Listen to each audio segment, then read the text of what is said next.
Good morning, colleagues. Bonjour à tous. Assalamu alaikum. It is a real pleasure to welcome you this morning to this collaborative virtual event between AUDA-NEPAD, the African Union Commission, and GAN Global.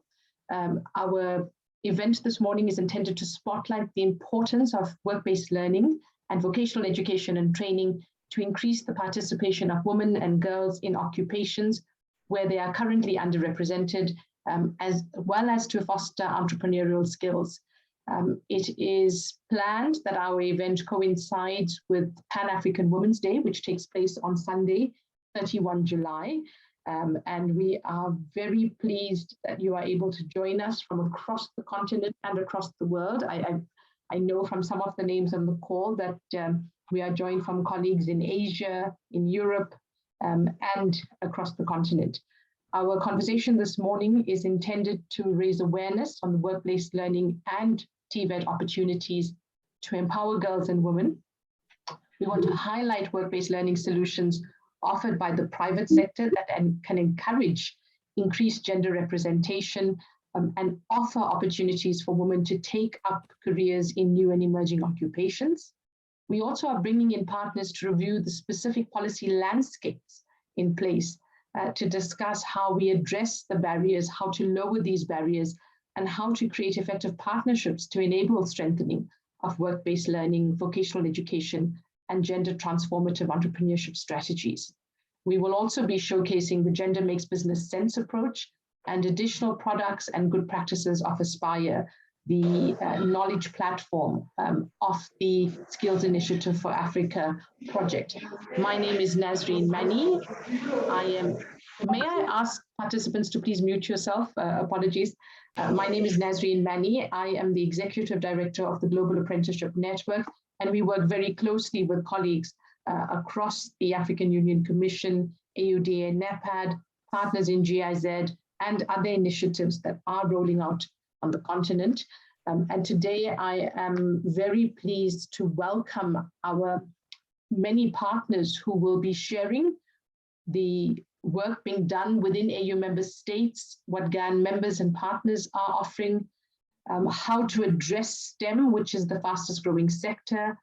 We know that the COVID pandemic, as challenging as it has been, has also offered new opportunities, especially in the technology sector, helping to keep us connected, helping to keep learning going. But we know that particularly on the African continent, we have a number of challenges around infrastructure, around hardware and software access that need to be addressed by governments and private sector in partnership. We know that we must respond to the future of work and the opportunities that the future of work presents, but we must make sure it is an inclusive future of work. We cannot be left behind as the continent. And how do we break down these glass walls and glass ceilings for women and girls at work? And when I talk about girls, I'm talking about age-appropriate young women who can enter learning and work. We're not talking about violating child labor practices and principles, etc. That is not what we're talking about, but we're talking about opportunities to become economically active and ensuring that gender transformative approaches are looked at and include opportunities, learning opportunities such as apprenticeships, upskilling, reskilling, and entrepreneurship programs that empower women and girls at all levels of their career. One example that we'll hear about today is the AUDA-NEPAD's Gender Makes Business Sense initiative, a self-paced e-learning course for entrepreneurs across Africa. We will learn what it has done, how to access it, and how it intends to continue. And importantly, by including business leaders and the gender representativity in the conversation, we're looking to address this discussion of the inclusive future of work, and we can collaboratively design and share solutions that increase female participation across traditional and emerging sectors. Now, I've made a very brief introductory remarks, but I'm very pleased to turn over to my colleague, Unami Mpofu, Senior Program Officer, Skills and Employment for Youth in AUDA-NEPAD. Unami, if you will take the floor, please.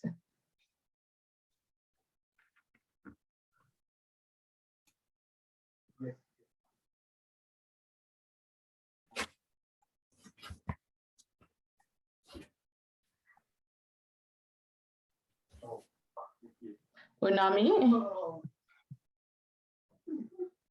I don't see Unami on the call, colleagues. Simone, may Unami, I? This is Nicholas. Yes, Nicholas, hello. Yes, Unami has requested that if she delays, I step in. Confirm you can hear me. Yes, I can hear you. Can I turn over to Simone, then Nicholas, and we'll return to Unami when she joins us? Okay. Okay, wonderful. So Mrs. Simone Yankee Utara, Senior Policy Officer, Girls and Women Education, African Union, Centre international pour l'éducation des filles et femmes en Afrique. Simone, if you would like to take over, please, and I will return to Unami when she joins us.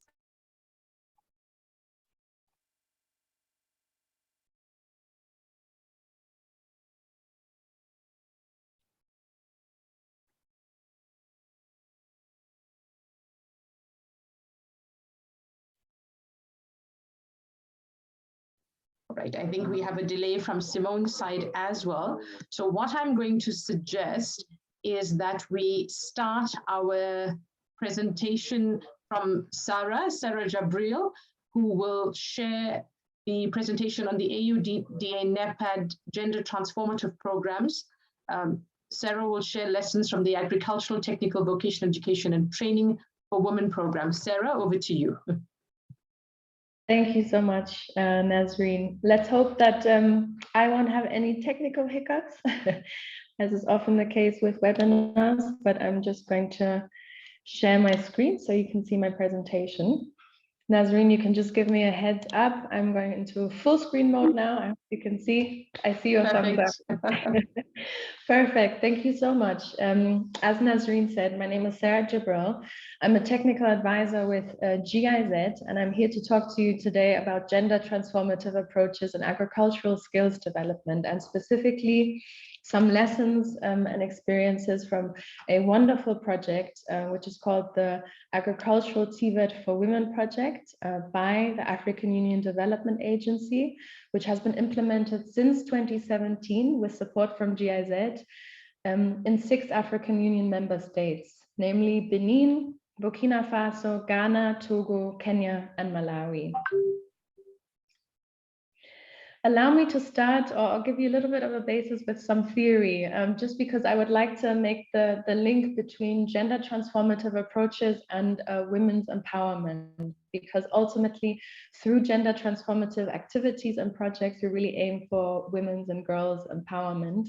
And as a project, when we started to conceptualize different activities in the partner countries, we found this framework very useful, which is the reach, benefit, empower framework or principle, to just distinguish a little bit what do we actually mean when we talk about empowerment. So the distinction between reach, benefit, and empower points out that simply reaching women, for example, including them in meetings or trainings, does not necessarily ensure that they will also benefit, for example, from increased income. And at the very bottom here, you can see a little comic strip, which is based on a real life project example from the TVET for Women project. So as an example for reach, on the left here, for example, you can see a woman attending a training and looking forward to attaining a certificate as a result of attending that training. But then if she's completed the training, has gotten her certificate, how can we really assess whether there's a benefit? As an example here in the middle image, as a result of having gained additional skills and a certificate, she can now negotiate for a higher wage. And then that really crucial last connection to empowerment. So even if there's a benefit, doesn't always mean that there's also empowerment or positive empowerment outcomes. For example, now the last picture we can see, she actually has those 2 money bags, but is there also an expansion of choices? Does she have agency to decide what she actually wants to do with that additional income, or what she wants to invest in? Does she have access to land, access to other opportunities? So just as a useful basis to distinguish really what do we aim for when we talk about empowerment, specifically in skills development as well. And this brings me to the target groups that we've been working with as the TVET for Women project. So who do we reach, benefit, empower? We've been working with rural women with more limited educational experience in the 6 countries. Mostly young women who are already in or have the desire to enter more formal TVET offers in agriculture. Then very crucial for gender transformative approaches as well, men and community leaders with decision-making power, and also agripreneurs and role models. And at the very bottom here, we've just indicated how we work with these different target groups, so ranging all the way from more informal, non-formal skills development offers, which are more appropriate for rural settings, for example, to the more formal ones. Then also advocacy and knowledge sharing as being very important when we talk about gender transformative approaches, and then also mentorship and coaching. Also peer learning we could add here as well. One little last bit of theory, if I may, to complete how we conceptualized empowerment. So we also found it useful to think about it in those 4 different domains or quadrants, if you will. So starting with the individual one, which is all about self-belief and agency, which could be connected back to that first little image that you saw. So for example, after attending training, having gained a certificate, a woman might feel increased self-confidence and really feel like she can go out there and achieve more. Then here on the right, the relational level, which is all about power dynamics, decision-making. It's often connected to the household level and different dynamics that exist there. Systems and structures, of course, very important as well. When we talk about the policy level, which is very relevant for some of the partners who are present here today. So policy, institutional change, rights and laws. So how can we empower and even safeguard and support the position of women through different policies and laws, for example. And then lastly, the 4th domain, which is arguably the most difficult one, which we can refer to as the sociocultural domain. So all about challenging norms and stereotypes, which can take a long time to influence. Now drawing the link to practice a little bit. So as the Agricultural TVET for Women project, we have kind of talked about this theory and then thought, how can we translate this into practice examples and concrete activities in skills development? And we've come up with different pilot projects and pilot activities in the 6 countries that we work in, and produced this booklet, which includes 6 case studies from the countries to really conceptualize or document how we translated this theory of gender transformative approaches into context relevant examples. And this is available on Aspire. I've also included the link in the PowerPoint, so if this is shared later, it's very easy. Just click on the little icon, it will take you to Aspire, but just an example of how we generated these different experiences, which vary from country to country and are really quite interesting. So just to highlight a few, an example from Ghana, we dubbed this the Women in the Driving Seat training, which was a tractor operations and maintenance training for women only, which was implemented jointly with the Ministry of Agriculture in Ghana. Very successful, was the first of its kind in Ghana, and trained and certified over 180 women as tractor operators. And they also found employment. There was a 100% completion rate for the training. And this training and the curricula still live on and are being used by the different training centers that we've worked with. There's a video linked here as well. If you would like to find out more, please feel free to watch this. One more example from Burkina Faso, a little bit different. We dubbed this co-creating change with rural women. So we convened women from different parts of Burkina Faso and did a very intensive co-creation workshop where women were informed of different opportunities and also rights that they have that exist in the country when it comes to accessing land, accessing finance, and also training opportunities. And then those women worked together to formulate messages, informational messages in their local languages to inform other women of these opportunities and rights on land, finance, and training opportunities. And what was really great about this activity in Burkina Faso was that men were also included in this workshop. So community leaders, husbands, even sons were there. They came and participated as well. And they focused more on developing messages that could be used to convince other men, advocate with other men of why it is important to empower women when it comes to access to land, finance, and training. There's also a little video here about that experience. And as you can see from the photo, everyone had a lot of fun at the workshop as well.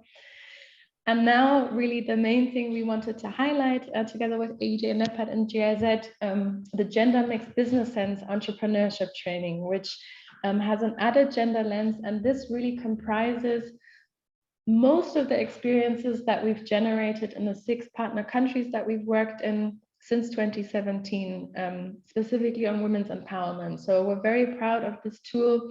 As I said, it's an entrepreneurship training focused on agribusiness, where we see some of the more classical business development, entrepreneurship elements and tools like the business model canvas or different calculations when it comes to costs, losses, everything a business owner should know and skills that they should enhance. But what's really special and new about this is that it really includes this added gender dimension. So participants of this training will also focus on discussing different empowerment indicators, ranging all the way from what we discussed just now, access to land, resources, but also joint decision-making, work-life balance, even like different responsibilities that often affect women when it comes to their time management, when they're both an entrepreneur, but also have to manage household responsibilities.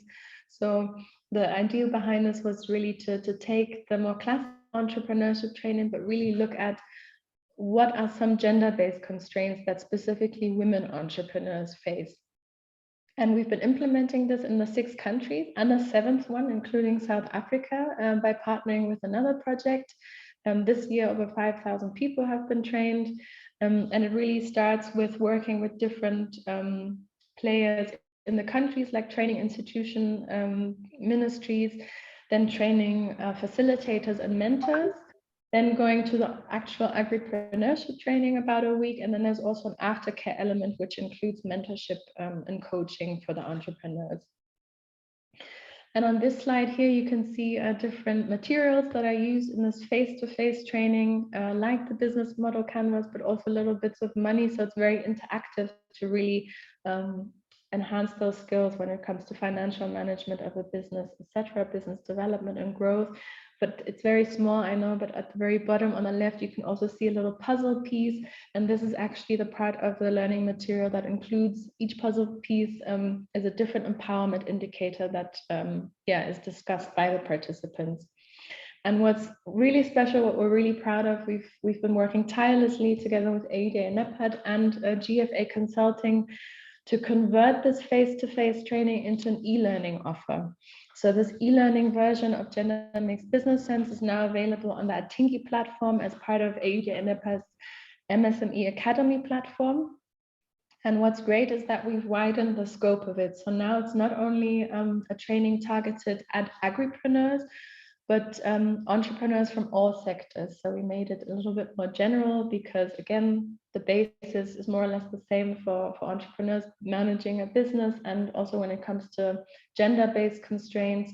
So now this e-learning offer is available to entrepreneurs from any sector, from any country in Africa, which is really great. And it's available in both English and French.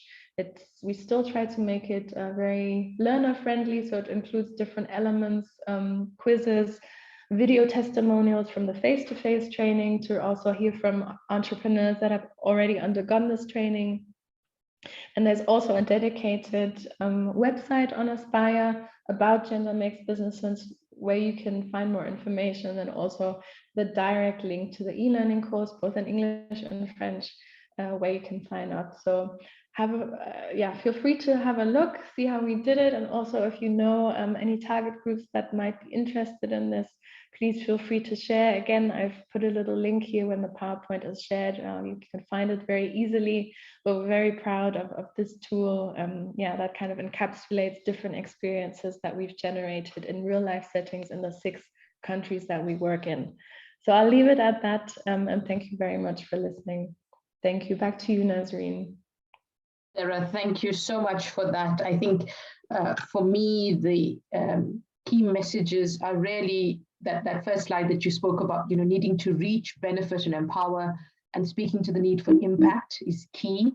It's not just about delivering an initiative. It really is about having an initiative that changes lives, and there's sustainability and scale in that. And I think, the other thing that struck me was it is a process. it's not going to happen overnight. There has to be commitment, there has to be partnership, engagement. And, when I looked at your quadrants of change, it struck me that, it's the ecosystem. We always talk in vocational education about the need for the ecosystem to be in place, and it speaks to funding and social partners and quality assurance, curriculum design, all of that.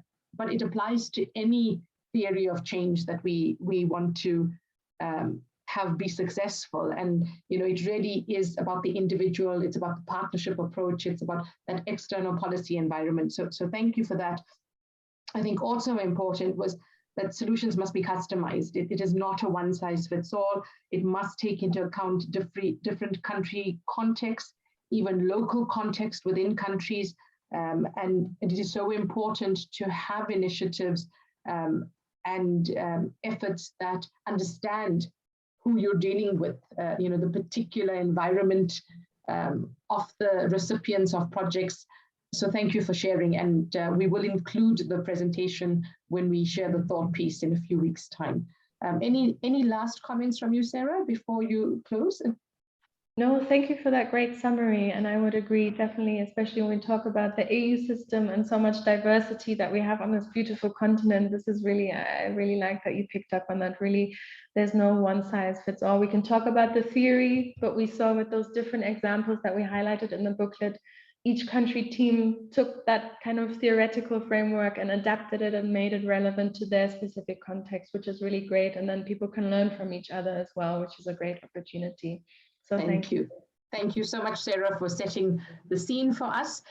Simone, I know that you are on the call, so we're going to hand over to you to speak to the African Union Commission's efforts around the policy framework, and as the Senior Policy Officer for Girls and Women Education at the African Union, we look forward to hearing from you, and thank you very much for joining us, even though there was a little bit of confusion around the times. Simone, the floor is yours. Merci.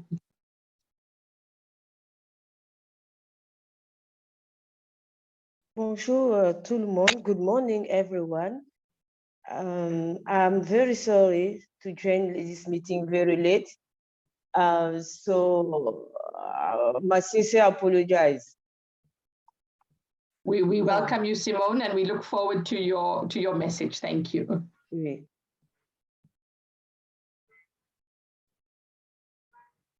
OK. Je vais parler en français. Ma présentation, je l'ai envoyée hier, les slides. Je ne sais pas.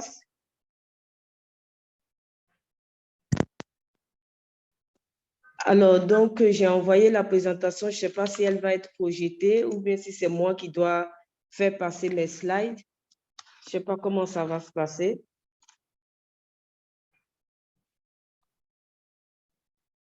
I can't hear you.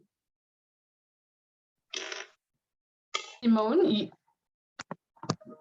Yes, you are welcome to share your screen if you would like. I'm not sure if our technical team have received the slides.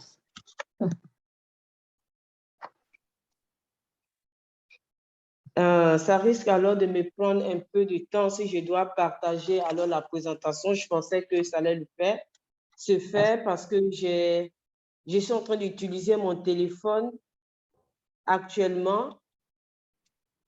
Ça va être un peu compliqué de pouvoir la partager. Nasreen, please go ahead. Thank you.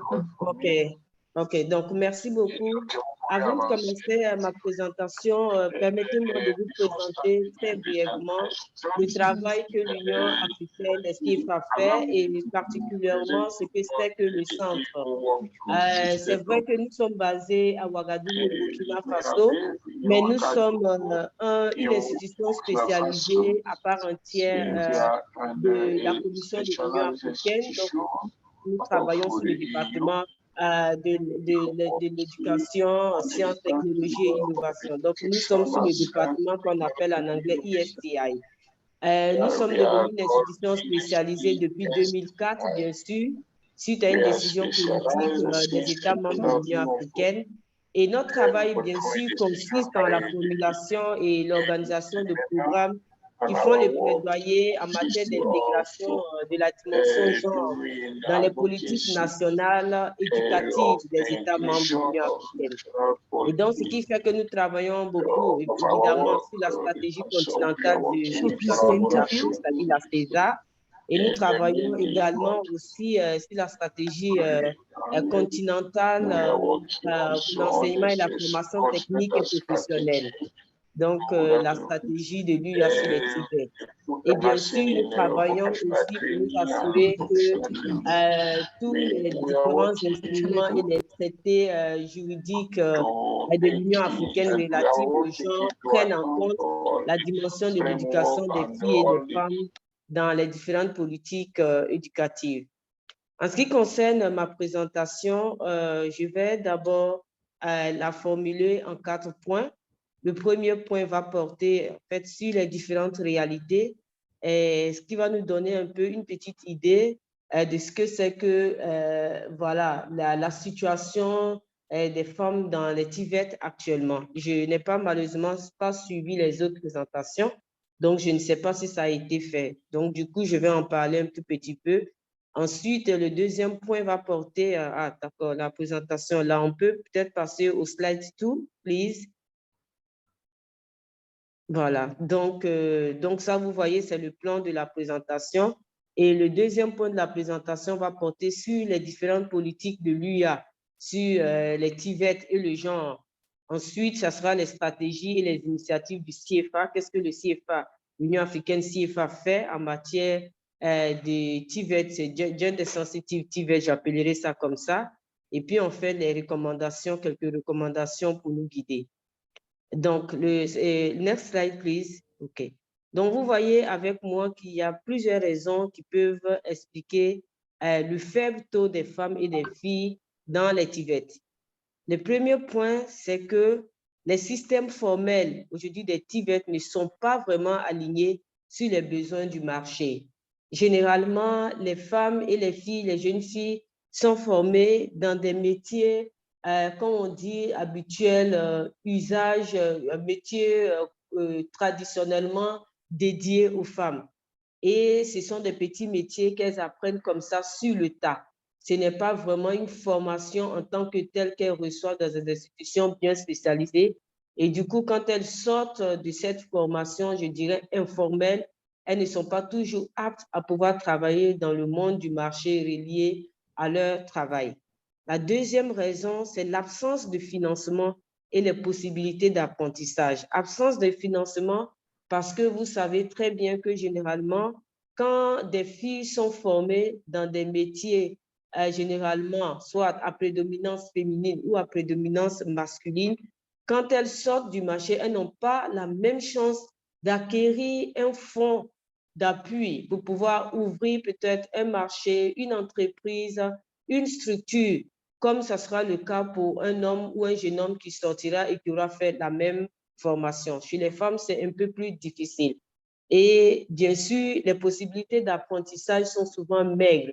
Je prends l'exemple, par exemple, d'une jeune dame qui travaillait dans un centre de formation spécialisé ici au Burkina Faso, qu'on appelle le CFM. On aura l'occasion d'en parler, qui a fait de la mécanique. Et pendant qu'elle faisait sa mécanique, je peux vous dire que son mari lui a demandé de faire le choix entre faire ce métier d'homme ou continuer à exercer un métier de mécanicienne parce que ce n'est pas fait pour les femmes. Et donc, quand elle est sortie de là, elle n'a pas pu elle-même pouvoir s'intégrer assez facilement parce que ça dépend de beaucoup de religions et de cultures. Les infrastructures, souvent dans les écoles des TVET, ne sont pas adaptées aux femmes ou aux jeunes filles. Ce n'est pas adapté parce qu'on a visité, par exemple, le centre Songhai du Bénin, je ne sais pas si certains parmi vous le connaissent, et on a posé la question plusieurs fois à des jeunes filles, à des jeunes hommes. On leur a demandé, mais pourquoi il n'y a pas assez de femmes dans ce centre de formation? On nous a dit, oui, souvent c'est parce que quand le centre a été construit, ça n'a pas été construit en prenant en compte qu'il y aurait peut-être des filles. Du coup, il n'y a pas toutes les infrastructures adaptées pour elles. On nous a aussi dit, ah oui, bon, parce que les femmes ne veulent pas mettre souvent leurs mains dans la boue, alors que c'est un centre de formation en jardinage et donc elles ne veulent pas le faire. Donc souvent, les infrastructures ne sont pas forcément adaptées.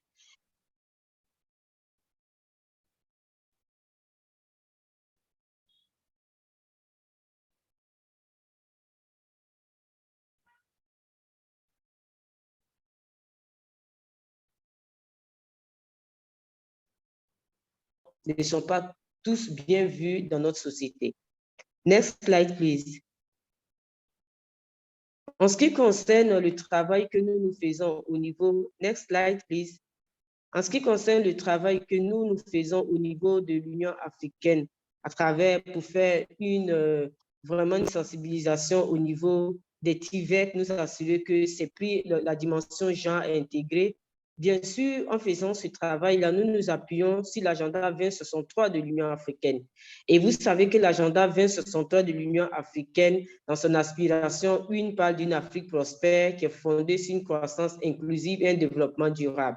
Et pour cela, il faut qu'on ait l'objectif 2 par des citoyens bien éduqués et des révolutions de compétences. Mais ces révolutions de compétences-là, pour pouvoir avoir une croissance inclusive et un développement durable, nécessitent de former tout le monde avec des chances égales pour les femmes et les hommes, afin qu'on puisse arriver à cette Afrique que nous voulons. Il faut que tout le monde soit formé de façon équitable et de façon égale. Bien sûr, toujours l'agenda 2063 nous dit qu'il faut développer le capital humain et social de l'Afrique, et c'est ce que je viens de vous dire. On développe le capital social en prenant en compte la dimension genre pour que tout le monde puisse avoir les mêmes chances. Nous travaillons également, bien sûr, sur la César.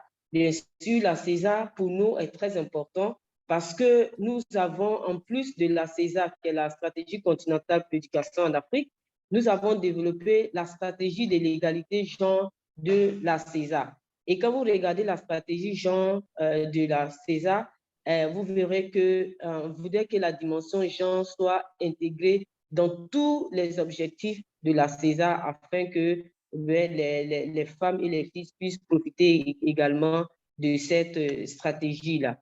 Et bien sûr, nous travaillons aussi sur la stratégie continentale de l'Union africaine pour les TVET. En ce qui concerne le travail que l'Union africaine, next slide please. En ce qui concerne le travail que l'Union africaine CFA même fait en ce qui concerne les TVET, nous avons ce qu'on appelle le High Level Dialogue, le panel de haut niveau que nous organisons chaque année en marge du sommet de l'Union africaine. Next slide. En marge du sommet de l'Union africaine, nous organisons chaque année un panel de haut niveau. Et le panel de haut niveau que nous avons organisé en 2017, je pense, était nous avons fait un appel à l'action où nous avons demandé aux différents États membres, aux leaders politiques, de considérer le retour de prendre considérer l'éducation comme un retour à l'investissement et de travailler sur tout ce qui est STEM, focus TVET, je m'excuse de le dire dans un franc anglais, parce qu'on a remarqué que généralement, les femmes qui évoluent généralement dans les métiers de TVET n'ont pas forcément toutes les capacités requises pour avoir des notions en technologie, des notions en innovation, des notions en financement. Donc, nous avons voulu attirer l'attention pour dire, certes, on veut donner aux femmes la possibilité de pouvoir exercer dans des domaines à prédominance masculine, mais en plus de ça, il faut les former dans des domaines en STEM et vice-versa. Nous avons également des réunions ministérielles. Et pendant les réunions ministérielles, bien sûr, nous faisons en sorte que les experts des États membres puissent partager avec nous le travail qu'ils font en matière de sensibilisation, d'intégration du genre dans leurs différentes stratégies de TVET. Nous avons aussi également un atelier que nous appelons le Youth Capacity Building Workshop. Nous sommes à notre 6e édition. C'est un atelier de renforcement des capacités que nous faisons avec des jeunes africains de tous les pays. Nous avons généralement une quarantaine de femmes et une dizaine de garçons. C'est une activité qui consiste au préalable de faire des hommes, des jeunes femmes et des jeunes hommes des champions en matière d'éducation des filles. Mais le point sur lequel nous mettons l'accent, nous allons sélectionner généralement des jeunes femmes qui travaillent vraiment dans des métiers à prédominance masculine. Et aujourd'hui, nous avons fait 4 ateliers de renforcement des capacités et 3 ateliers d'alumni. Et ce sont des travaux pendant lesquels on travaille avec vraiment des jeunes femmes qui sont dans des métiers très, très, très spécifiques. Des femmes qui travaillent dans l'espace, des femmes qui travaillent, par exemple, qui sont forgerons, des femmes qui travaillent généralement dans l'aérospatiale, qui travaillent, par exemple, dans l'aviation. Et nous avons vraiment une très bonne base de données des femmes qui travaillent dans les TVET à prédominance masculine. Aussi, en termes de recommandations, the next slide, please. En termes de recommandations, ce que nous voulons faire et ce que nous voulons proposer, c'est que toutes les infrastructures aujourd'hui en Afrique qui existent, où il y a des centres de TVET, qu'on puisse s'assurer que les infrastructures d'enseignement et d'apprentissage soient très conformes, soient gender-sensitive. Parce que je ne vais pas revenir dessus, vous connaissez le problème des infrastructures. Quand on n'a pas les infrastructures adéquates, on ne peut pas avoir les femmes et les filles qui vont ou bien qui restent.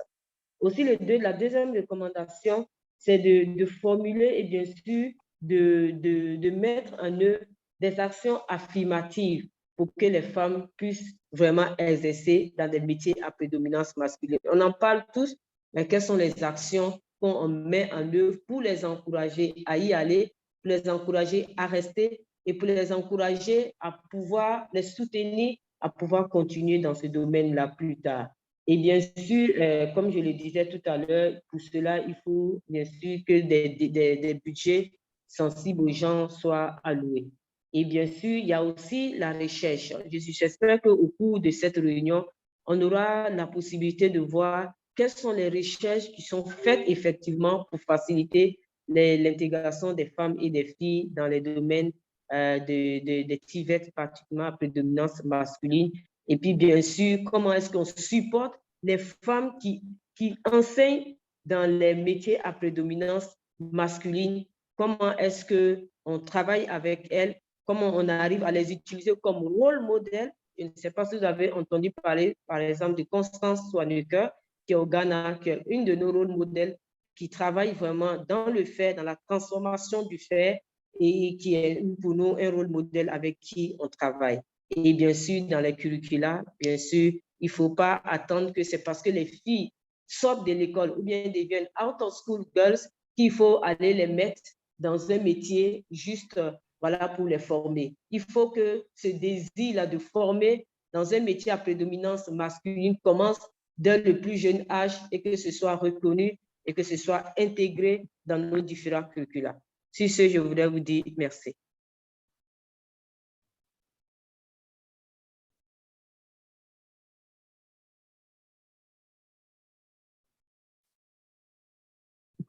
Thank you very much, Simone, for that very important and very useful presentation. I think for me, it was key to see the number of strategies that the AUC is working on, the continental strategy, the focus on vocational education and training, the focus on professional training. I think having a continental-wide strategy is important, particularly if we are looking at the continental qualification framework and allowing mobility for people to have their qualifications recognized as they move across the continent.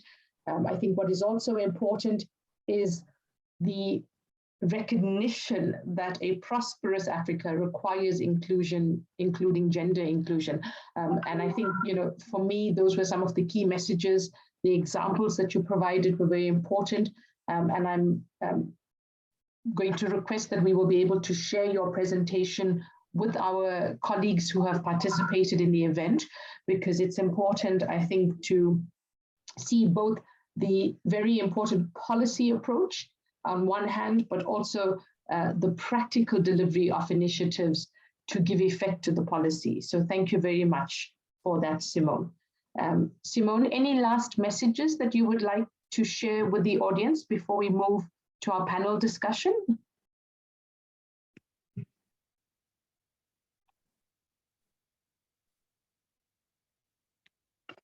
Un dernier message, c'est pour dire que c'est pour renforcer, surtout appeler au renforcement du travail que nos différentes structures, nos différentes institutions font, parce qu'aujourd'hui, l'UACFA est certes une institution continentale, mais souvent, on n'a pas forcément toujours l'occasion de pouvoir travailler main dans la main avec d'autres structures de l'Union africaine qui existent, d'autres organes de l'Union africaine, tels que par exemple le NEPAD.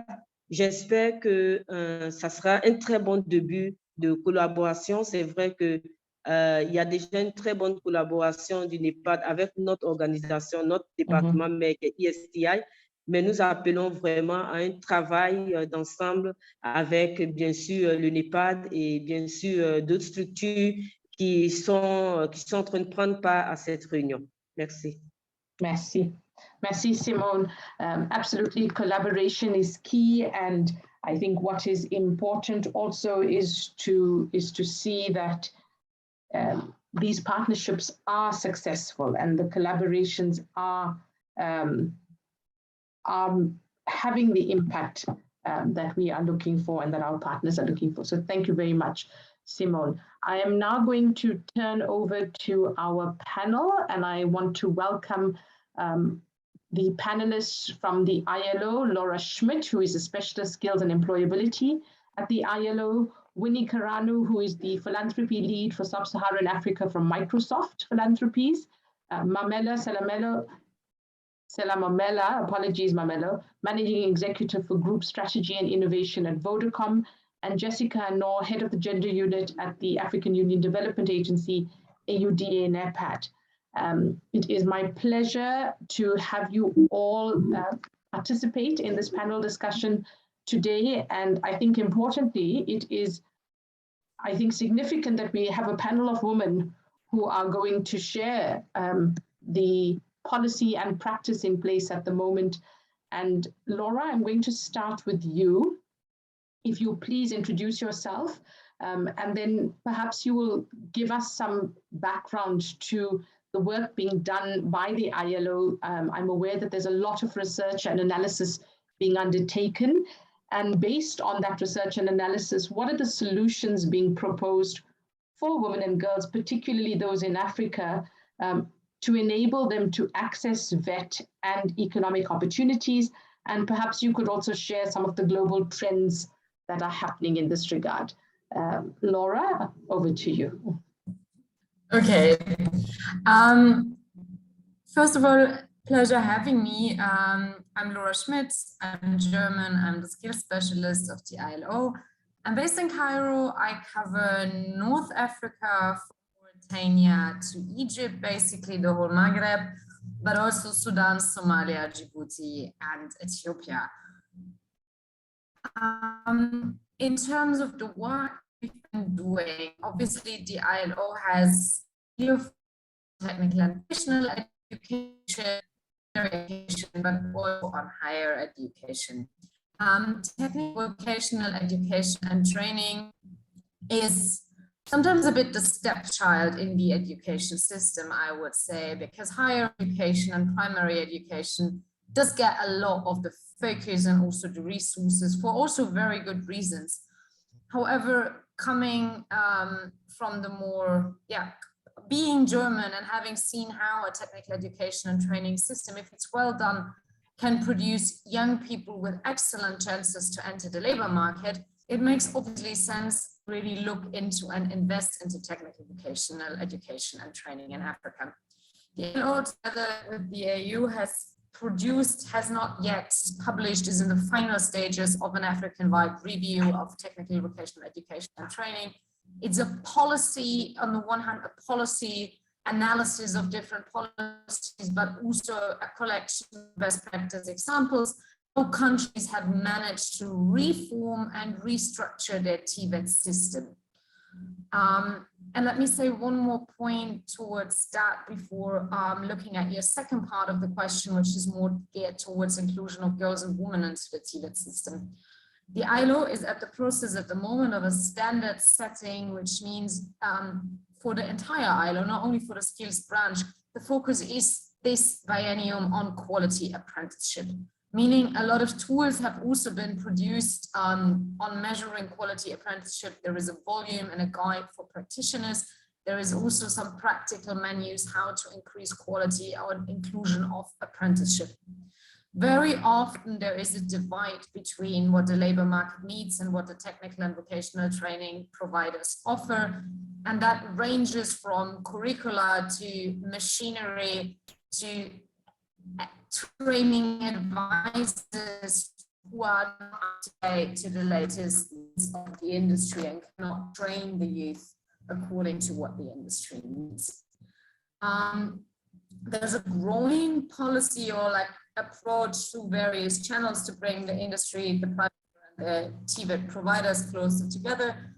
Also trying to look at different forms of sectoral skills council, skills anticipation, but also intra-company training, which is an approach where bigger multilateral companies who very often have their own training centers train trainees from smaller, medium-sized companies in the local labor market in their training centers, because those training companies very often do not have the means or the trainers to really prepare the youth for the labor market.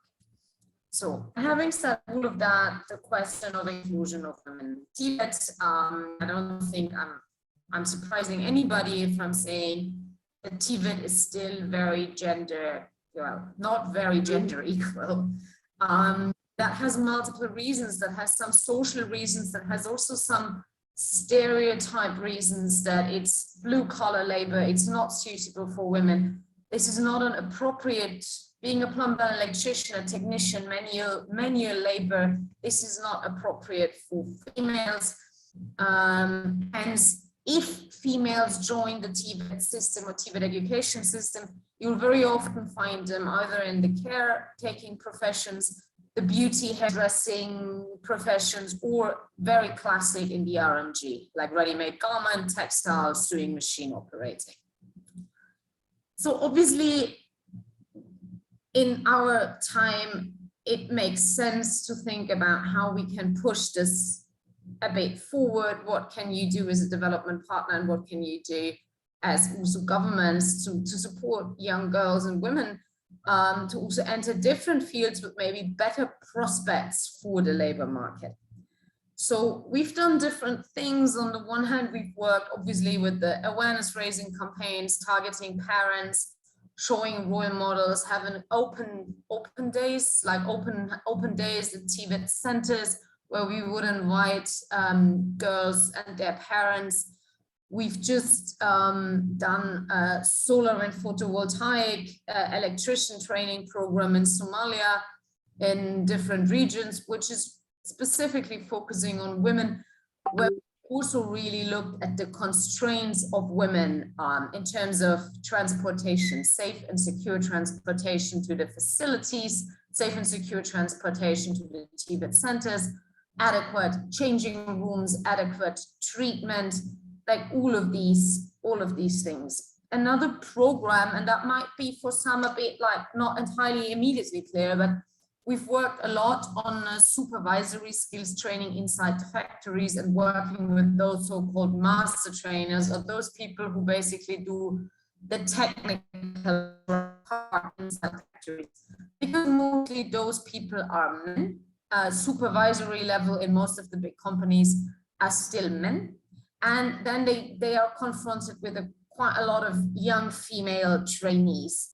So we've kind of tried to do gender sensitive trainings for those supervisors, that they're also more, more aware of what young women need and how to treat them adequately.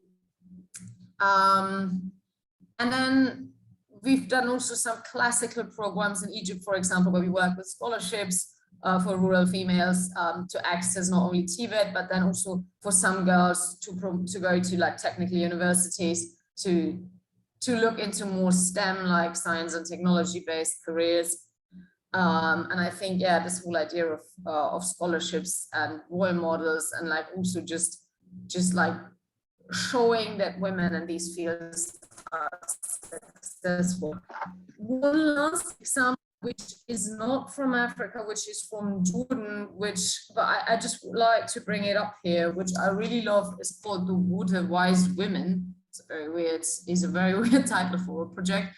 But basically, Jordanian society is quite conservative, especially in rural areas, and plumbing, thing of water pumps and household, electricity in the house. If you were a female alone in the house and something breaks down and your husband is out of the house, in very traditional societies for you, it's not acceptable to have a male technician alone with you in the house. So what they've done is they trained young females to work as plumbers and electricians, and surprise, surprise, they formed a cooperative, and their cooperative has been booming rapidly because the demand is just there for them. So this is also the other thing I would like to say. Like sometimes you find a niche where, if you analyze the culture and the setting properly, you find a niche for an occupation, for a profession, and just simply by demand and income generation, or perception about a certain. I think we've lost Sarah. I saw a message that her bandwidth was low, but I'm certain that her messages can resonate with all of us. The need to break stereotypes, the need to shift this idea that VET is the stepchild of the education system is something that I personally have been working on probably for the last 15 years to shake up the visibility and buy-in around VET. And I think, the design of programs, the design of content is key. So Sarah, thank you. We'll speak to you when you rejoin us. I'm going to ask Jessica to come in next. And Jessica, if you could speak to the many efforts. Sorry, I think Sarah, there you are. Okay, I was just quickly summarizing some of your messaging, but if you'd like to just give a concluding statement. I think, I don't know what happened to it. I think it was the bandwidth, but I think this was also my last point, to really look for niches, and then sometimes the market and success in terms of employment and income generation regulates itself, in the sense that this whole stereotype about this is not appropriate for women just disappeared in those communities after they were successful and they made income and they were needed and respected for that. So I think that's the stories are really appreciated. Thank you very much. And it's the supply-demand issue and the necessity. We shouldn't have gender stop the need for these initiatives and for these very essential services that need to be delivered. It shouldn't matter who's doing the training and who's doing the work.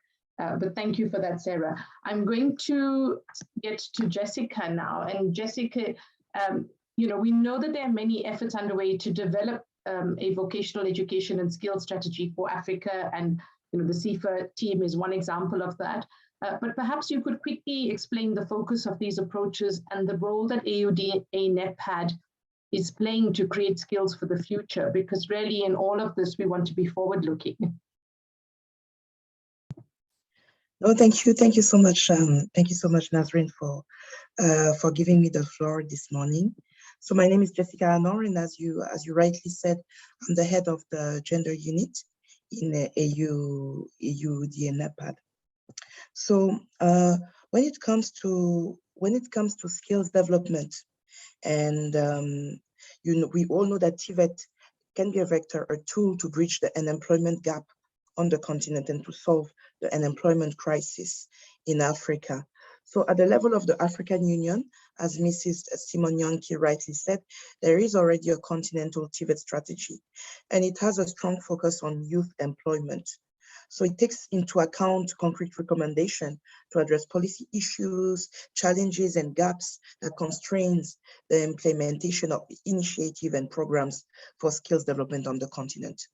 And the main objective of this strategy is to promote skills acquisition to training, responding to the demand of the social economic milieu.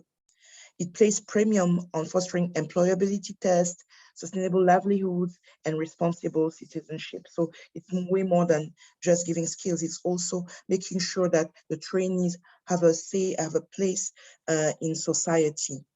Another priority is to position the TVET within the education system as a tool for the empowerment of African people, especially the youth. And regarding that, I would like to say that something that is quite key is to brand the TVET in a way that ensures that parents know that it's a valid road for students to take, not only the university, this debate between TVET system, university. So it should be destigmatized in that regard. So that's the way the African Union sees the continental TVET strategy. And if you take another organization such as UNESCO, for instance, their focus for the new strategy they are building, it's a 2029 strategy. It takes into consideration the notion of recovery, resilience building, reimagining education and training. That's how they see it, because it's a strategy that has been built after COVID. So it's called Transforming TVET for Successful and Just Transition. So it shows that the perspective of this organization is to see TVET as a way to make recovery and sustainable development possible over the next 8 years. So what I want to say is that those TVET strategies, whether it's the African Union, the UNESCO, or other organization, they try to solve certain aspects of socio-economic development, certain perspective, they adopt certain perspective, and they use TVET for that. Now talking about how is AUDA-NEPAD contributing to building the skills of the future. Number one, I can say that AUDA-NEPAD is building the skills of the future through experience sharing and lesson learned. So for instance, we have something called the African Skills Portal for Youth Employment and Entrepreneurship, ASPA. And we know that there are things happening on the ground. So having a repository of all the good practices on that portal is really key. And it helps for those good practices to be upscaled at country level, at regional level, and at continental level. So that's number one. Number two, through skills initiative for Africa, like CIFA, the financial component. So the financial component has different funding window. If you take, for instance, funding window number 3 is the funding window for innovation. So the centers targeted, the TVET centers that will be built or renovated, or because it's about assisting in infrastructure. Investing in infrastructure. So the centers can be incubators. So that's also a way to actively participate in building the skills of the future. And also through funding window number 2, which is a window that allows for an international company to partner with a local one. It gives the ability to the private sector to, because they have the vision of what are the skills of the future, to partner with a local company to make sure that they recruit, they can recruit and they can train employees on these skills of the future. And regarding the gender responsive aspect, CIFA is also trying to strengthen this gender component. It's ongoing. They're assessing how they've been doing with gender, and we'll try to make it more robust in future. And last but not least, we are building the skills of the future through the 100,000 MSME initiative. And when Sarah was presenting the Gender Mixed Business Sense, she spoke about the MSME Academy platform. So we are already providing training online and equipping MSME owners with the skills that they need to conduct business. So the platform is already existing. So now it's just a matter of including a new set of skills and of course building a stronger gender component to it to ensure that women are not left behind. So these are the angle we are tackling in AUDA-NEPAD, and all that we are doing should be and will be in line with the Women and Youth Financial and Economic Inclusion Initiative that has been launched a few days ago by the African Union Commission Deputy Chairperson. And this initiative is to make sure that women and youth are fully part of the economy, that they are given the right tool to be able to make a contribution in the economy. So my unit, the gender unit, is making sure all these initiatives that I've spoken to you about are gender responsive, and that AUDA-NEPAD and mainstream genders through all the programs and projects that they are leading. Fantastic, Jessica. I think, you know, you spoke about so much, and I've been tweeting while you're speaking, and I'm making notes. But I'm going to ask, if you have time, if you can just put some of these initiatives down into the chat. I know Zipo has given the link to the Aspire portal. What I'm taking from your presentation, also importantly, is it's not just talk, it's not just policy, it's really about action and impact, which I think is something that we've been missing for many years. You know, we're able to talk a lot about what needs to be done, and we've often waited on external parties to do the doing. But I think now we're seeing leadership from AUDA-NEPAD, from the African Union Commission, from governments to really address these big issues which need to be fixed before we can solve the issue of employment, of youth employment. There's a question about empowering rural women, but perhaps we can come to that in the next round. But I'm going to now pass over to our next panelist, Mamelo, who is from Vodacom. And Mamelo and I shared a platform a few weeks ago where she was speaking in Brussels about the work that Vodacom is doing on the continent. And when we designed this program, I thought, Mamelo, you have to be here, because I want the message that you gave to the EU colleagues to come to our partners in Africa. You know, if you could just speak to this rapid shift in skills that are in demand, that are happening across the continent, and Jessica spoke to, and Laura spoke to the need to ensure that skills are aligned to the labor market. But I think I want you to also share what is central to Vodacom's continent-wide digital skills strategy, what are the key components for inclusion, and how is Vodacom approaching this need? Mamelo, if you can come online, thank you. Thanks very much, Nazreen, and great to see you again. And thank you very much for the invitation to join the panel and to contribute to this really, really important subject. So I think that, you know, when we think about digital skills of the future, and importantly, you raised, you know, a note around inclusion. You know, everything we do, we typically as Vodacom like to start with our purpose. And our purpose is summarized when we say we connect for a better future. And a key pillar in connecting for a better future is what we call inclusion for all. And so as we think about, you know, the future of skills in Africa, I'll talk about perhaps two areas. One is how we think about the skills landscape in the continent overall at a societal level. And then I'll talk a little bit about what we're doing internally as well to build our own skills and capacity for the future.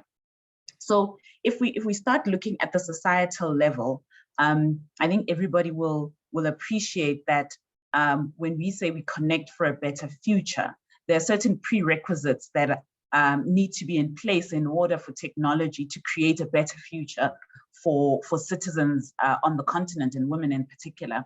And the first of these is around access. And affordable access to technology. If people can't access the technology and they can't access basic connectivity, then they are unable to participate in the benefits and the opportunities presented by technology. And so for us, a starting point is to start with the fundamentals around connectivity.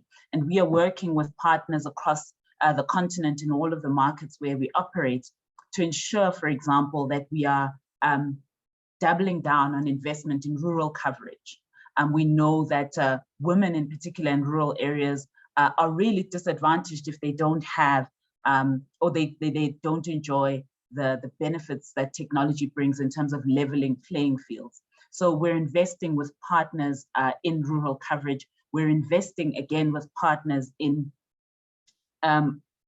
increasing the availability of affordable devices. These are such basics, but if they're not in place, everything else becomes theoretical.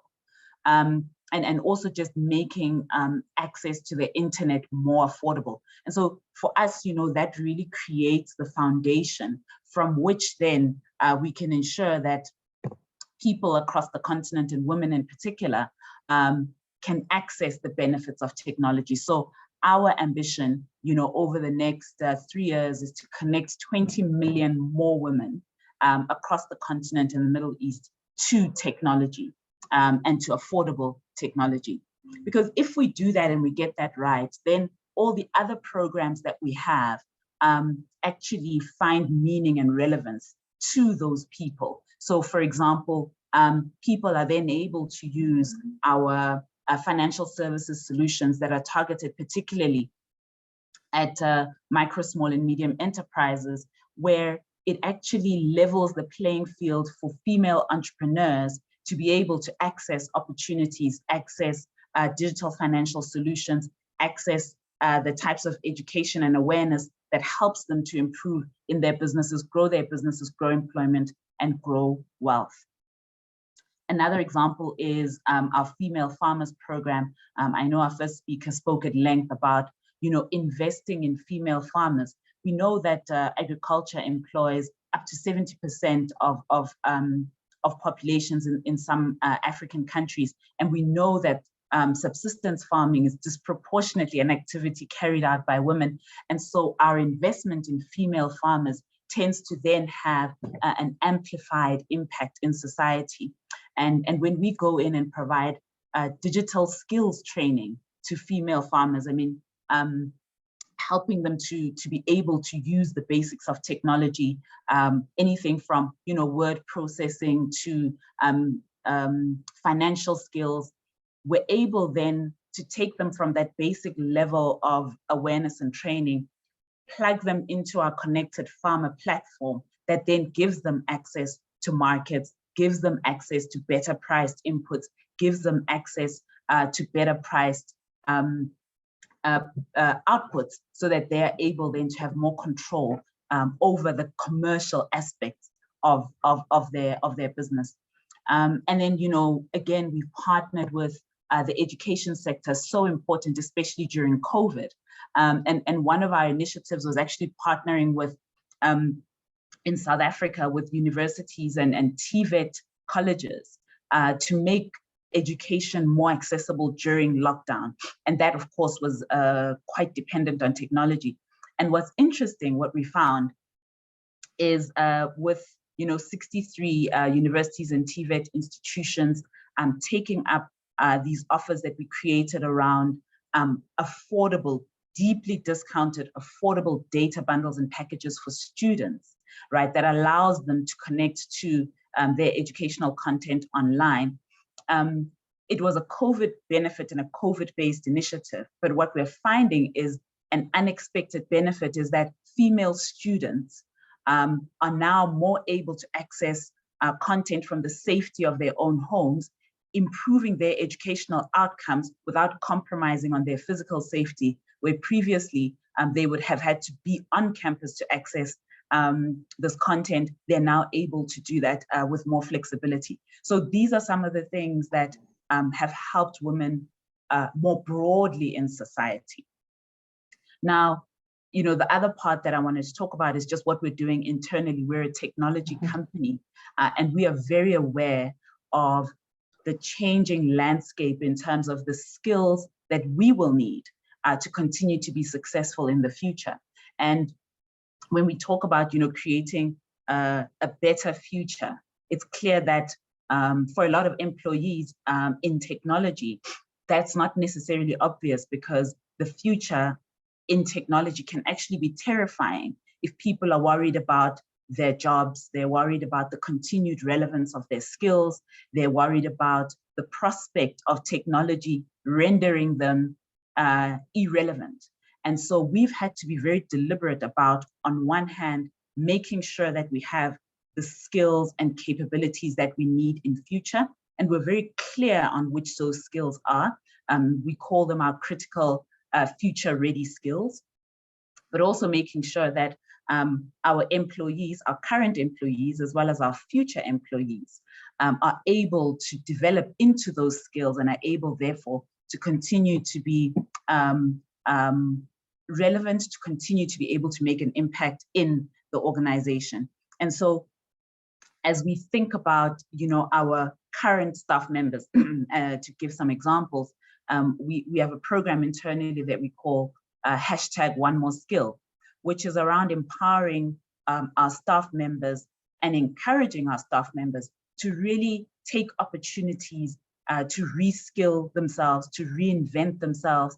And people are taking up opportunities, to learn more around data science, to learn more around cloud engineering, to learn more about different technology skills that may in fact be either very close to where they are today or be quite different to what they're doing today. And we're creating opportunities for them to take on short and long form educational opportunities to reskill, upskill, and reinvent themselves. But we're also investing in what we call emerging talent. And this is where we are partnering with young people to make sure that we're able to bring them into technology.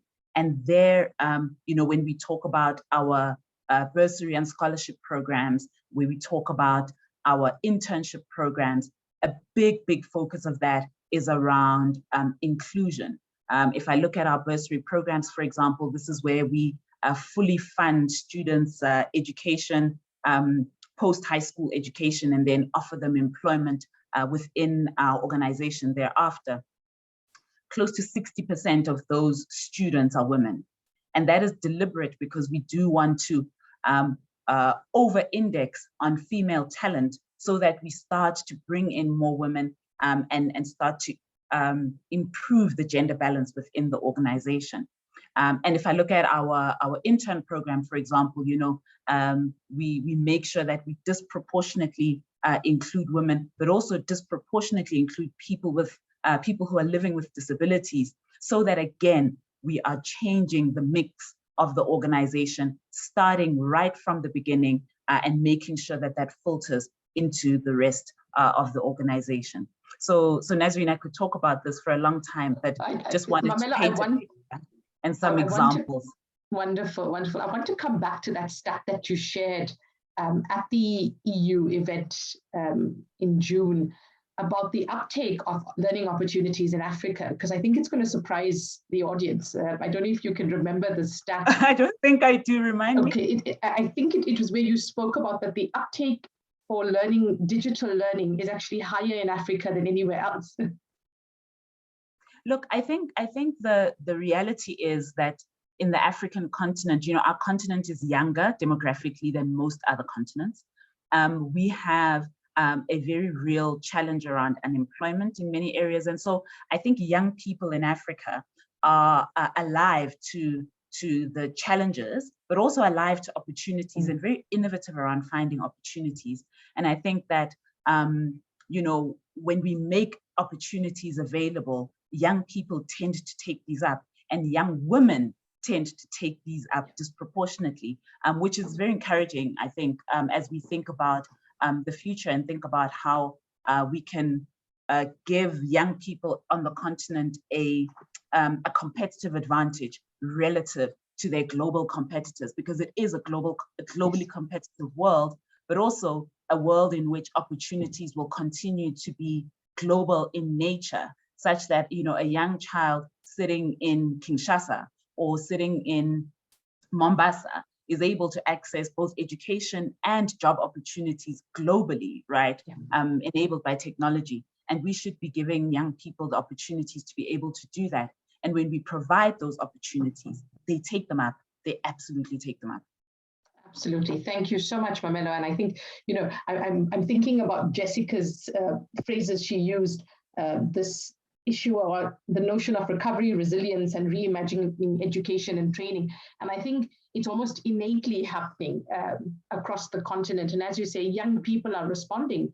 You know, they're plugged in, even with the most basic of technologies and equipment, hardware. You know, they're able to find peers and see what's happening. And I think, you know, if we can build on that passion, that enthusiasm, we can really, really work on this challenge that we have across the continent of youth unemployment. I also want to make the point that, you know, as GAN Global, we see what's happening around the world, and we mustn't feel that as Africa, we're the only ones who have the issue of the digital divide. We saw during COVID, the US, parts of Europe, Australia, New Zealand, the most developed countries in the world were picking up challenges. The fact, I think, that we're very conscious of it means we're addressing it probably a little bit faster than even some of these other countries who thought that everyone was connected, everyone had access to the internet. And we know that poverty is a global issue. We know that the need for connectivity is a global issue. I think we need to see how we can capitalize on those opportunities. So Mamelo, thank you very much. I'm going to come now to Winnie, and Winnie, I'd like you to share what Microsoft is busy with to improve digital skills in Africa, and you know, what are they specifically focusing on women and girls through these initiatives, and you know, having worked with some of the Microsoft colleagues who are very active GAN members, I know that rural engagement is a big issue and a focus area. Perhaps you can speak to that, as well as some of the other areas of inclusion. Thank you. Thank you, Azreen. I think from a Microsoft perspective, we kind of look at it, and I think just kind of jumping onto what you're saying in terms of post-COVID, or even just during COVID, a lot of people kind of were displaced in the economy. And so there was a need to kind of rethink about, you know, there are jobs that are being created, others are kind of disappearing, and then what is our role as Microsoft in being able to do that? So getting back to work and partnering to help job seekers gain the skills for in-demand roles in a more digital economy is something that we care about. As Microsoft, from a mission perspective, empowering every person and organization on the planet to achieve more is something that, you know, is core to everything that we do. And I think as we think through about, you know, how do we actually do that? It's making sure that, you know, we're ensuring everyone has the skills, the knowledge, opportunity to succeed in this digital economy. And one of the kind of really good quotes that I like from our president of Microsoft is that when your technology changes the world, then you bear the responsibility to help address the world that you have helped to create and accept greater responsibility for the future. So we see this as a core to what we do, and as a responsibility for Microsoft to be able to address the kind of challenges as well. When you think about the adoption of technology and digital transformation, there's been a lot of changes in how we work, how we interact with each other, how we even think about work. And so really thinking through how do we support the digital economy, and how do we make sure that more and more people are able to participate. And so, and of course, as you just mentioned, COVID-19 has dramatically increased the need for this work, and we must do things better, faster, and being able to ensure that we're able to address that those issues. And so as Microsoft, we've been kind of looking at it from maybe three main areas in terms of, you know, of course, one, there's a global economic crisis. Then there's an aspect of returning to a different economy. That's the reality. Things have changed and will continue to change. And we can't go back to the world that we had before. And then, of course, there's an intensified skilling challenge. And I think this is kind of being, as you mentioned, being felt across the world. And I think there's a need to be able to do that. And so, for example, Microsoft launched the Global Skilling Initiative just as a response to the skills gap that we are seeing, the kind of changes that we are seeing in the world. And so we kind of set a goal of 25 million job seekers being trained in 2020. And actually we ended up with 42 million people getting trained through our skilling initiative. So we already was seeing that there's definitely a need, and a lot more people needed to be upskilled and reskilled to be able to participate in the economy. And so from just based out of that, we started thinking about how do we kind of do this from a more scalable approach, and how do we kind of get into partnerships that are critical in us being able to be sustainable, but also reach as many people as possible. And so, and the reality is we cannot do it alone. And so the partnerships with private sector, with public sector, with nonprofits who are doing, and it's really much our shared responsibility. And so one of the things that we do as from an approach perspective is we work with nonprofits. If you think about our region, especially, a lot of governments have launched the kind of national skilling initiatives, digital skilling initiatives. I think Kenya, Nigeria, South Africa, and I'm seeing more and more like Ethiopia, for example, they're really keen on thinking about how do the young people participate in the digital economy and what is their role from a policy and enablement perspective to make sure that they're able to participate. And so as well as, I think, as we think about our programs as well, I think initially we're kind of really thinking about more on a skilling perspective and just making sure we have the right capabilities and skills. But I think also we are realizing that it is important as well to think about what jobs are we actually connecting people to, and then how do we make sure they are role-based trainings and not just kind of broad-based trainings. I think that's one of the things that we are really learning. And when you think about women, I think as a general statement, we do have all our programs as a policy are 50%. So we target to reach 50% women and 50% men from just making sure that it's proportionate. But also at the same time, we have a couple of programs that are primarily focused on women. And I'll just kind of mention a few so that I know we're running out of time, but yeah, for example, the Women Tech Stars Initiative. This is a partnership between Microsoft and Tech for Dev, which is a nonprofit that we work with. And then now soon our Islamic Development Bank is joining us in being able to drive this program where we're hoping to train 5 million girls and women from the ages of 16 to 40 years old across the continent on digital skills and deep digital skills, and not just like the basic skills, but being able to actually connect them to jobs that are actually available. And this we do through fellowships, boot camps, master classes, open days, and you really try to involve the industry as much as possible, kind of really show them, what are the opportunities in the market, what should they be thinking about, and then how do they actually access these opportunities. We also have a program called Microsoft Leap, and Leap is a program that actually it's very close to my heart because I've seen the kind of impact that it has had. So we really look into sourcing for non-traditional, highly diverse candidates. And this could be women who left work because of, taking care of their responsibilities at home. We could be looking at women or in the rural areas, we look into women. So we really try to diversify the kind of talent that we target and really take them through a very intensive program for up to 6 months where they're trained on being senior software engineers. So just not the basic level, senior software engineers. And I've seen women's lives being changed. So we've seen, Kenya, in Microsoft, we launched the Africa Development Center in 2019 in Kenya and in Nigeria. And so we target to hire women. We have over 500 engineers working on developing products for Microsoft. And a lot of those women who have been kind of going into that program, especially because the kind of talent in the market is very limited. And so we've been very conscious about how to include more and more women. And this is one of the efforts we've been doing to do that. And you can see that, and I'll share a couple of stories that have come out of this. They have been impactful in terms of how you change someone's life, someone who's in the rural areas, not necessarily didn't understand technology, and then moving into working in the Africa Development Center, developing Microsoft products is something that is life-changing for them from a societal perspective, but even from they're actually creating role models in the society and motivating more women to participate in those kind of programs. The other program that we work on is DigiGirls, and DigiGirls is targeting high school girls and middle and high school girls. And this is just a way of being able to encourage them to take on STEM programs and helping them to be as well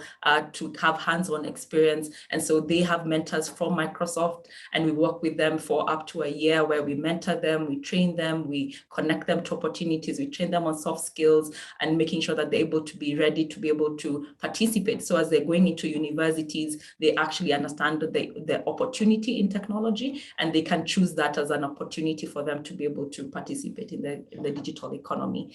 I also mentioned a couple of other kind of non-conventional partnerships, especially with our startup economy, our startup ecosystem, where we work with organizations that are supporting women. And a case in point, this is not an Africa example, but it's such an amazing example of seeing how we can really support women to participate more in the digital economy. And so, for example, Sehat Kahani is a Pakistani startup, and they saw the opportunity where young women, especially they had 60% of students graduating from medical college being female, and 77% of those 60% disappearing from the workforce for many years. And so they had this kind of phenomenon called the doctor bride, where they're being trained, the highly skilled women, but because of the responsibilities to take care of the kids and taking care of their homes,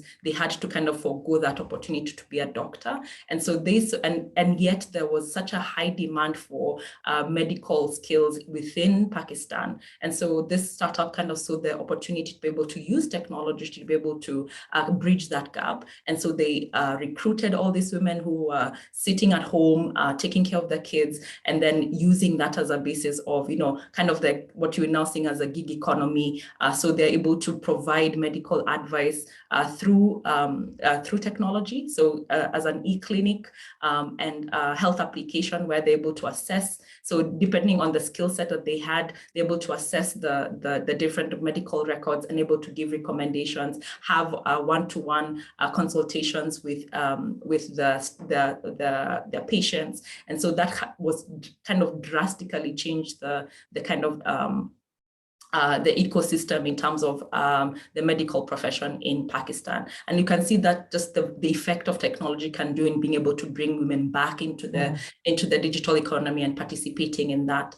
And maybe in terms of, I think you mentioned something about rural engagement. And I think that's something that, I think if you think about the connectivity in the African market, it's still kind of wanting, right? And so how do we ensure that we're able to do that? And so Microsoft has been investing in what we call the Microsoft Airband Initiative, where it actually works with ISPs and telcos to be able to try and make sure we're able to reach as many women as possible, many people as possible that are not participating in the digital economy, getting them connected, and then working with them to train them on digital skills and then participate in the gig economy. So we've seen a lot of women participating in the virtual assistants or being digital marketers or project managers or customer care service providers, using the kind of a lot of the job platforms like the Upwork and Freelancer to be able to participate in those economies. So really kind of being able to bridge that gap across the board.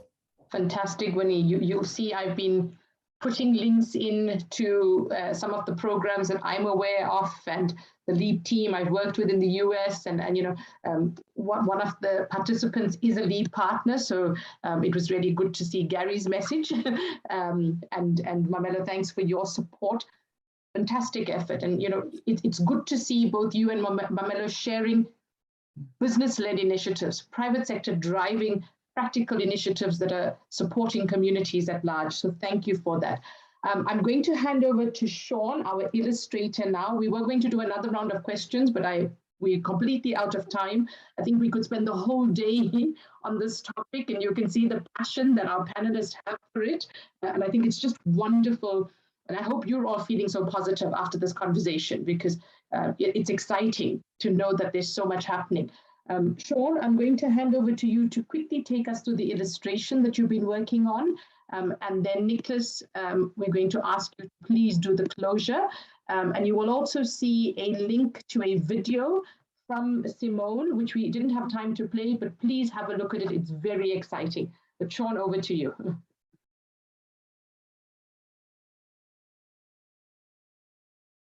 I think you might be on mute, Sean. There you go. Can you hear me? Can you hear me? Yes, we can. Okay. Yeah. So basically, what I've been doing is capturing at a higher level first, and then what I'll do after the event, I'll add more content and more.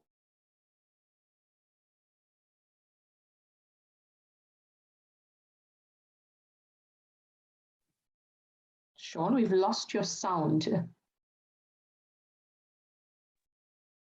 you back? There you go. You're back now. Okay. Yeah. So basically, what I've been doing is capturing at a high level, and then I'll be converting whatever I've captured here into a deeper illustration, as well as a more sort of clear mind map by adding color and all of that sort of stuff. Fantastic. And we'll include this illustration with the thought piece and the link to the videos and presentations that will come after the event. So keep a lookout, all of those who've confirmed your participation. You will hear from us in about 2 weeks as well. Nicholas, over to you to wrap up. And I think it's been a very, very exciting morning. And you've got the job of summarizing all of this discussion. Thank you very much. Confirm that you can hear me. Yes, I can, Nicholas, loud and clear. Yes, thank you, moderator, for giving me the floor. You will all agree with me that we have had quite an enriching engagement on driving gender transformative approaches from the beginning. It is commendable that there is an overall acknowledgement of the importance of inclusivity in vocational education and training, and that there is a lot being done towards strengthening vocational education and training systems in order to make them meet new demands for inclusive, skilled human resources.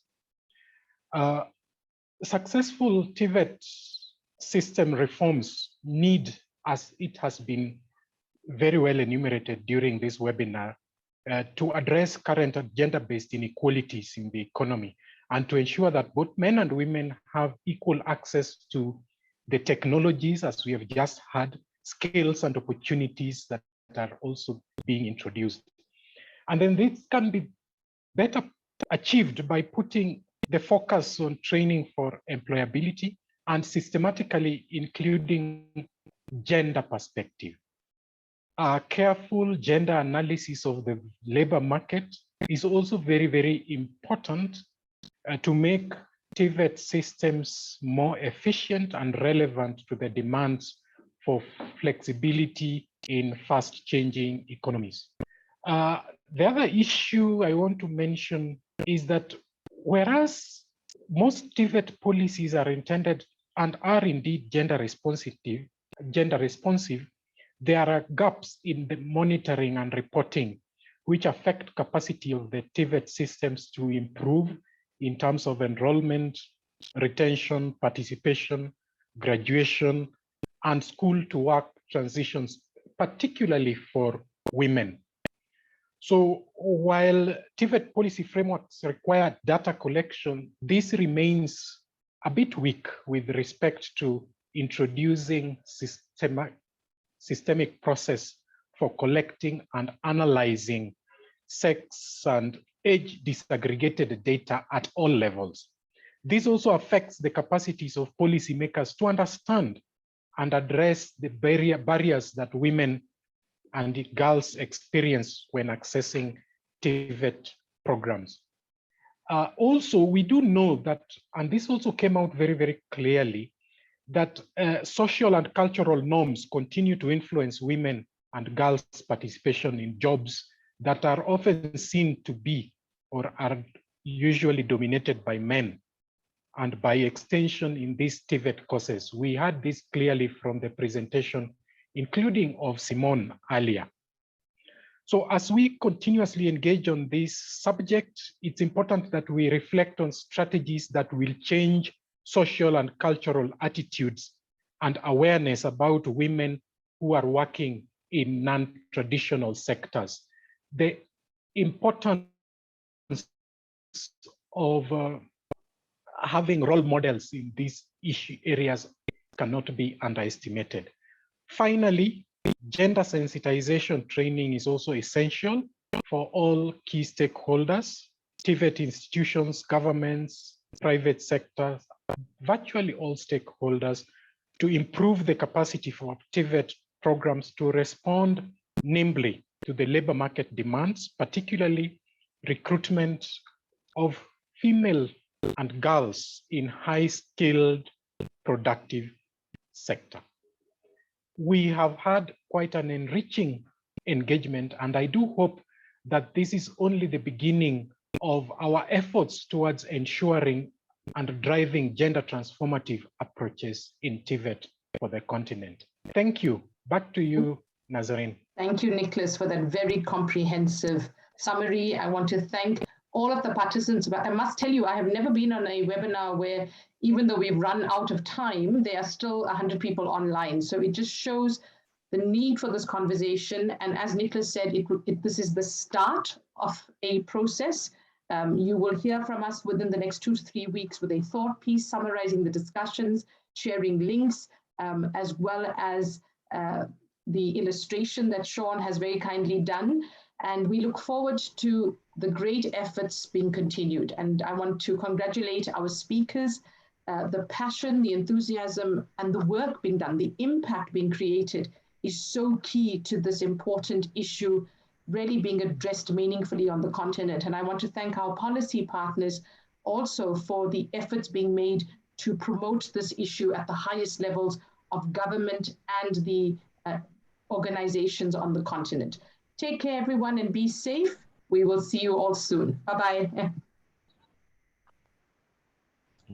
Bye-bye.